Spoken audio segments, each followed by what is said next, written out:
everybody, my name is Dr. Sandman and I'm here with Binks, my cat, and I am going to be doing a first impressions for a very highly anticipated tarot deck, one that I've been so very excited of myself. I know a lot of other people are, so today I present to you the Fyodor Pavlov Tarot. Isn't that so exciting? If you don't know, this is a deck that a lot of people have been highly anticipating, and it's very extra special. It's a little bit more expensive, but the quality of it, from what I've seen from the samples at my job, very nice.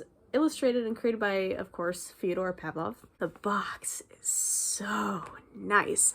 I don't know if you can tell, but it has like these very faint stars on the box, and in the corners it has these little rose motifs. Let me read you the back. Captivating artist Fyodor Pavlov pays tribute to the seminal Smith-Waite tarot deck imagery, but creating a hand-painted tarot deck in watercolor and ink that is informed by his personal queer and trans experiences. The result is a tarot deck that is familiar and timeless while exploring new and diverse representations of gender, sexuality, and culture. Pavlov artfully introduces queer, non-binary and identities while staying true to the canonical tarot meanings. Includes 78 gilded edge cards with color-themed suits and a 176-page illustrated hardcover book. So, can you tell why I'm excited? I love any kind of decks that push diversity and highlight especially queer experiences, and ones that have that shamelessly and unapologetically have queer bodies, which is really important to me as a queer person myself. And so here's what the back looks like. I tore into this a little bit. I did not look through the deck, but I knew that on the inside the deck would have plastic on it, so I tore it off, and so I could just like dive right into the review. And as I was doing that, I was like losing my mind. I was so excited because I was seeing everything and it was so beautiful, and even my boyfriend was like, "Stop, you're ruining it for yourself." I was like, "I know." And I didn't really even see that much. I just saw the first card on top and the guidebook, and I was freaking out at even the guidebook. And my boyfriend David, he goes like, "You're ruining the first impression video." And I'm like, "I know." So the book is hardcover. I don't see that very often with guidebooks for tarot decks. So it's a hardcover book. Oh my god, isn't that stunning? And it's got, I think it's got full color. Yep, it's got full color pages of all the cards, which is spectacular. Oh my god, you guys. Okay, so you have a little ribbon to help you take it out. These gilded edges, look at that flash. I don't know if you can tell, but they have a little bit of like, that was my cat.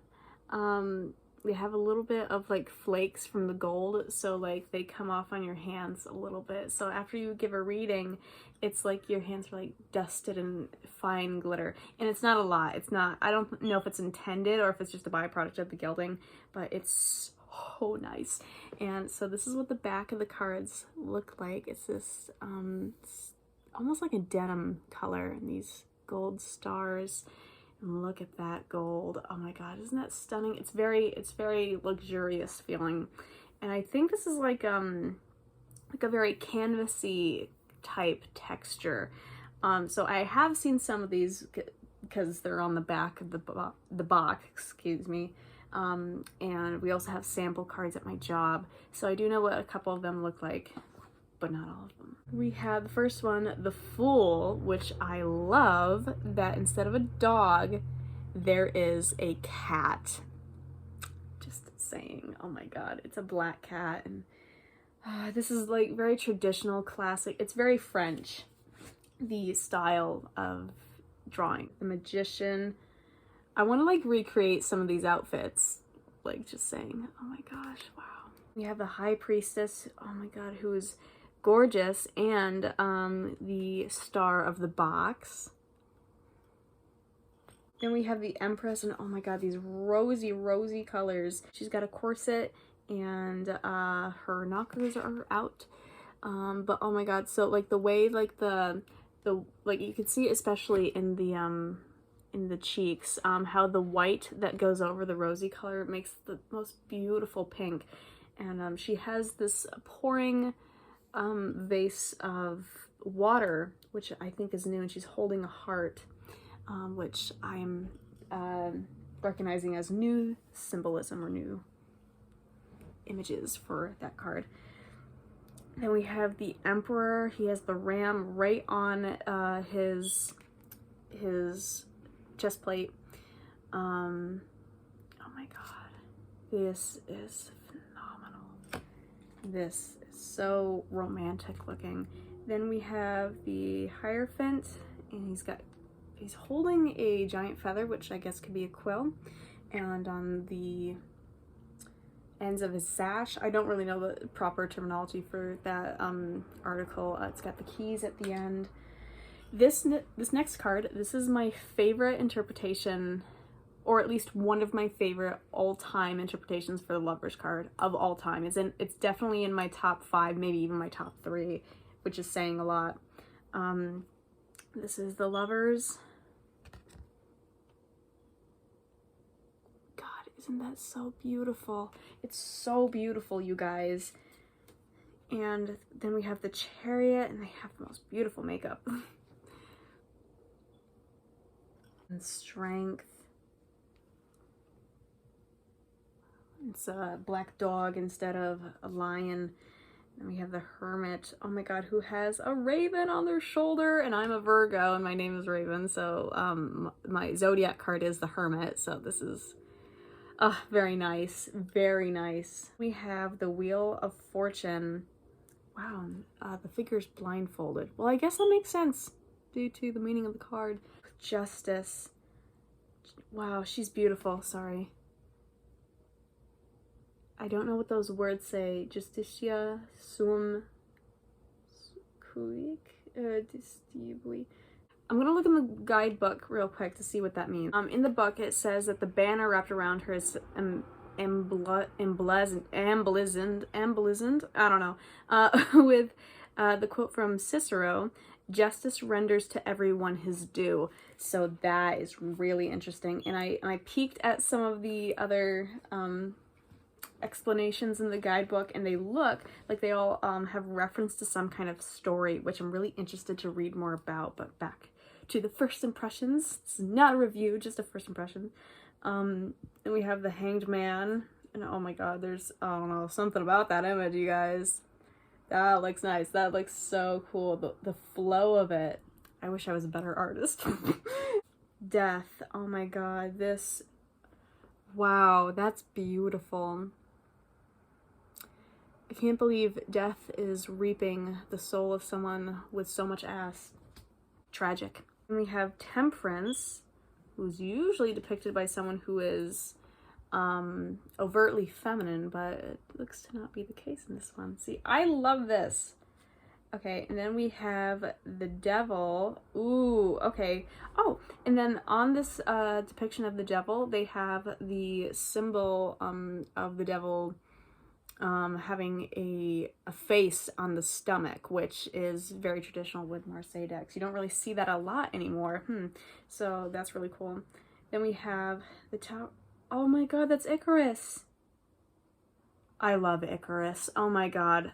Here is the Tower and Icarus falling. This might be a new favorite. The Star, who is the cover of the guidebook. The Moon. Oh, the Moon's face is so beautiful. Oh my god. And we have the Sun.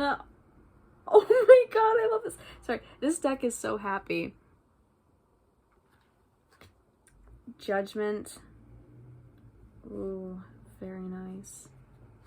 We have people of different ages being represented. We have a more mature elderly person, as well as what appears to be an infant being held by their mother. This is luscious. Oh my god, the World. I love the colors in this. Oh my god, absolutely stunning. The Ace of Wands. Ooh, very handsome. I'm so excited about this deck. Three of Wands.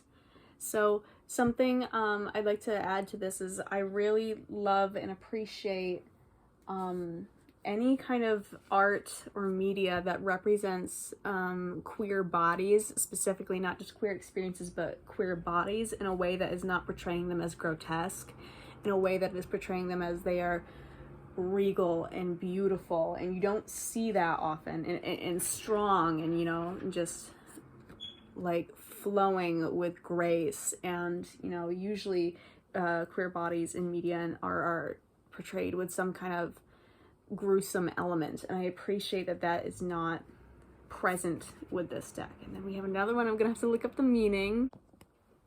It says fortune favors the bold. The Knight of Wands. Oh, this person's missing a limb. Love that, love that. Oh yes, the Ten of Wands. I really like, specifically when the Ten of Wands in a tarot deck, the figure is more ambiguous and you can't tell what they look like. I really enjoy that. Then we have the Page of Wands. Have their little lute. The Knight of Wands. Wow, that hair. Oh my god, I like that stark line in the hair. Like that bold, like, bend. Oh, and they have a cat. Oh, sorry. I love cats. I have a cat. Did you know? Queen of Wands.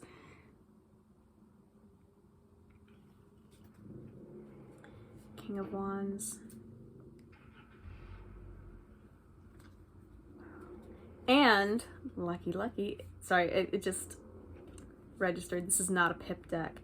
This might be one of my favorite representations for the Ace of Cups. That is stunning. Wow. We have the Two of Cups. Oh, wow.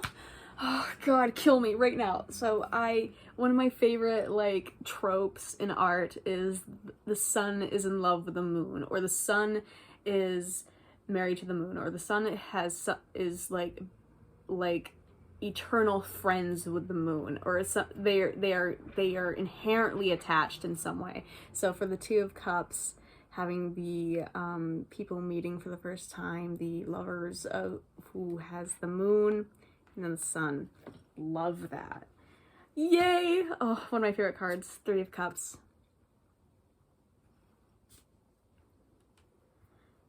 Four.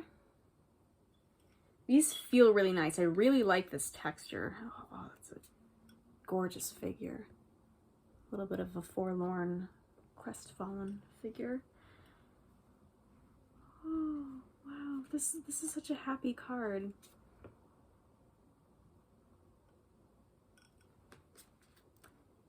Oh, beautiful. Wow. Are those pomegranates? I can't even tell. Wow.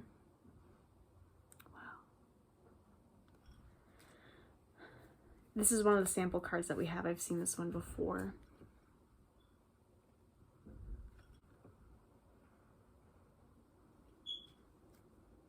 Yay, a lesbian couple.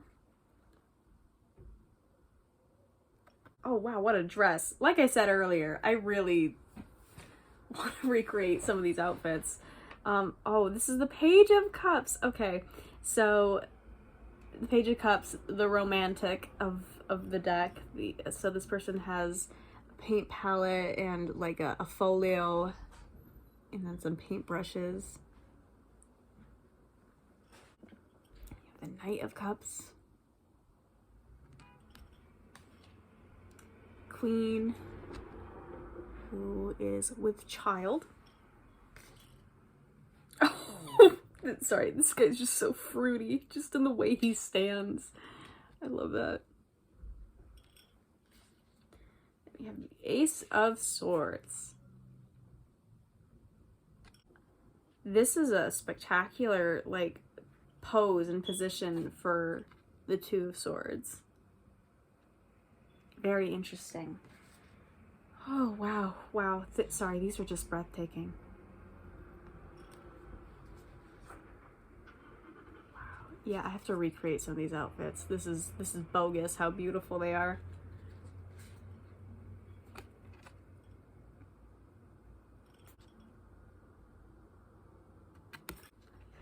Dude, the detail on these is nuts. I'm George Washington.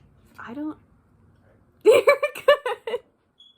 I'm keeping that in the video. I don't know how I feel that this one, like, she's actually tied to the tree, and it's like a tight bind from what it looks like, because the whole point of this card is that you can easily free yourself of the confines and just take off the blindfold, but the fact that she's like bound, like, in a way that she can't escape is really like conflicting the traditional interpretation of that card. I don't know. Oh, this is a really cool interpretation for the 9 of Swords. It's very Labyrinth. It's got David Bowie as the owl. It's not, but I think it is. And then the bats. That's cool. Oh, we have, this is a sample card as well. We have the Page of Swords, and I believe it's a swallow on their breastplate. The Knight of Swords, long flowing hair. The Queen of Swords. King. And then we have the Ace of Coins, so it looks like golden is the color for this suit.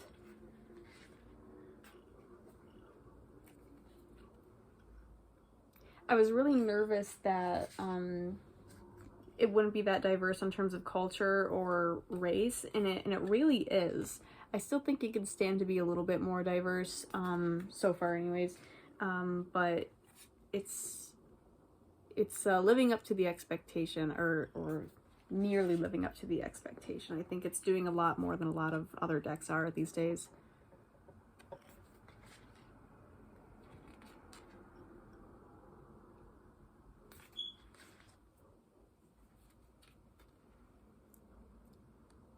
These are so cool.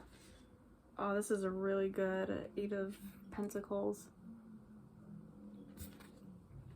Oh wow, this one's gorgeous.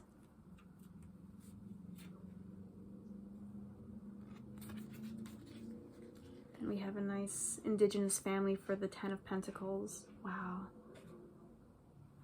Every time the artist adds white over a pre-existing color, it turns into a different color that just gives the piece so much light. This is the Page of Coins. Oh, nice. Yeah. And now we have a wheelchair-bound figure for the Knight of Coins. Oh, right. They use coins, not pentacles. Weird. Anyway. The Queen of Coins, we have somebody with a loaf of bread, so you know that's got my favor. And then the last card. Okay, so let's try the shuffle test. One jumped out. Let's see what that is. So far, King of Coins. Yeah, that shuffle's really nice. I think it has to do with, like, it's like more of a, it's not like linen, it's like a canvas, but like a smoothed out canvas. I don't know. I don't know what that's called. Guys, this is so beautiful. This is so beautiful. If I had to give this a rating out of 10, I'd probably give it a 9. I would take off 1 point because I do think it could still stand to be a little bit more racially diverse. I'll have to look through it again to think if it could be more diverse in terms of size, you know, straight size versus plus size. But overall, I think that the bodies that they included were very realistic in proportion, which is not common anymore. So I really do appreciate that. The other reason I'm taking off 1 point is because there were 1 or 2 cards where I think that the depiction and the symbolism that they chose worked against what that card usually means traditionally. So, but I am really excited to read the guidebook because it looks like there's a little story or a story-like explanation for each card, so I'm really excited to read this. 9 out of 10 for this one. I expected to give it a 9 or a 10 out of 10, so it did not disappoint in any way. Thank you so much for watching. This video, a thumbs up. if you liked it, or a comment. I have other tarot reviews and first impressions on the channel. I have that in a playlist on somewhere on my channel if you'd like to check those out. Thanks so much for watching. Subscribe for more videos. I'll see you in my next one. Bye.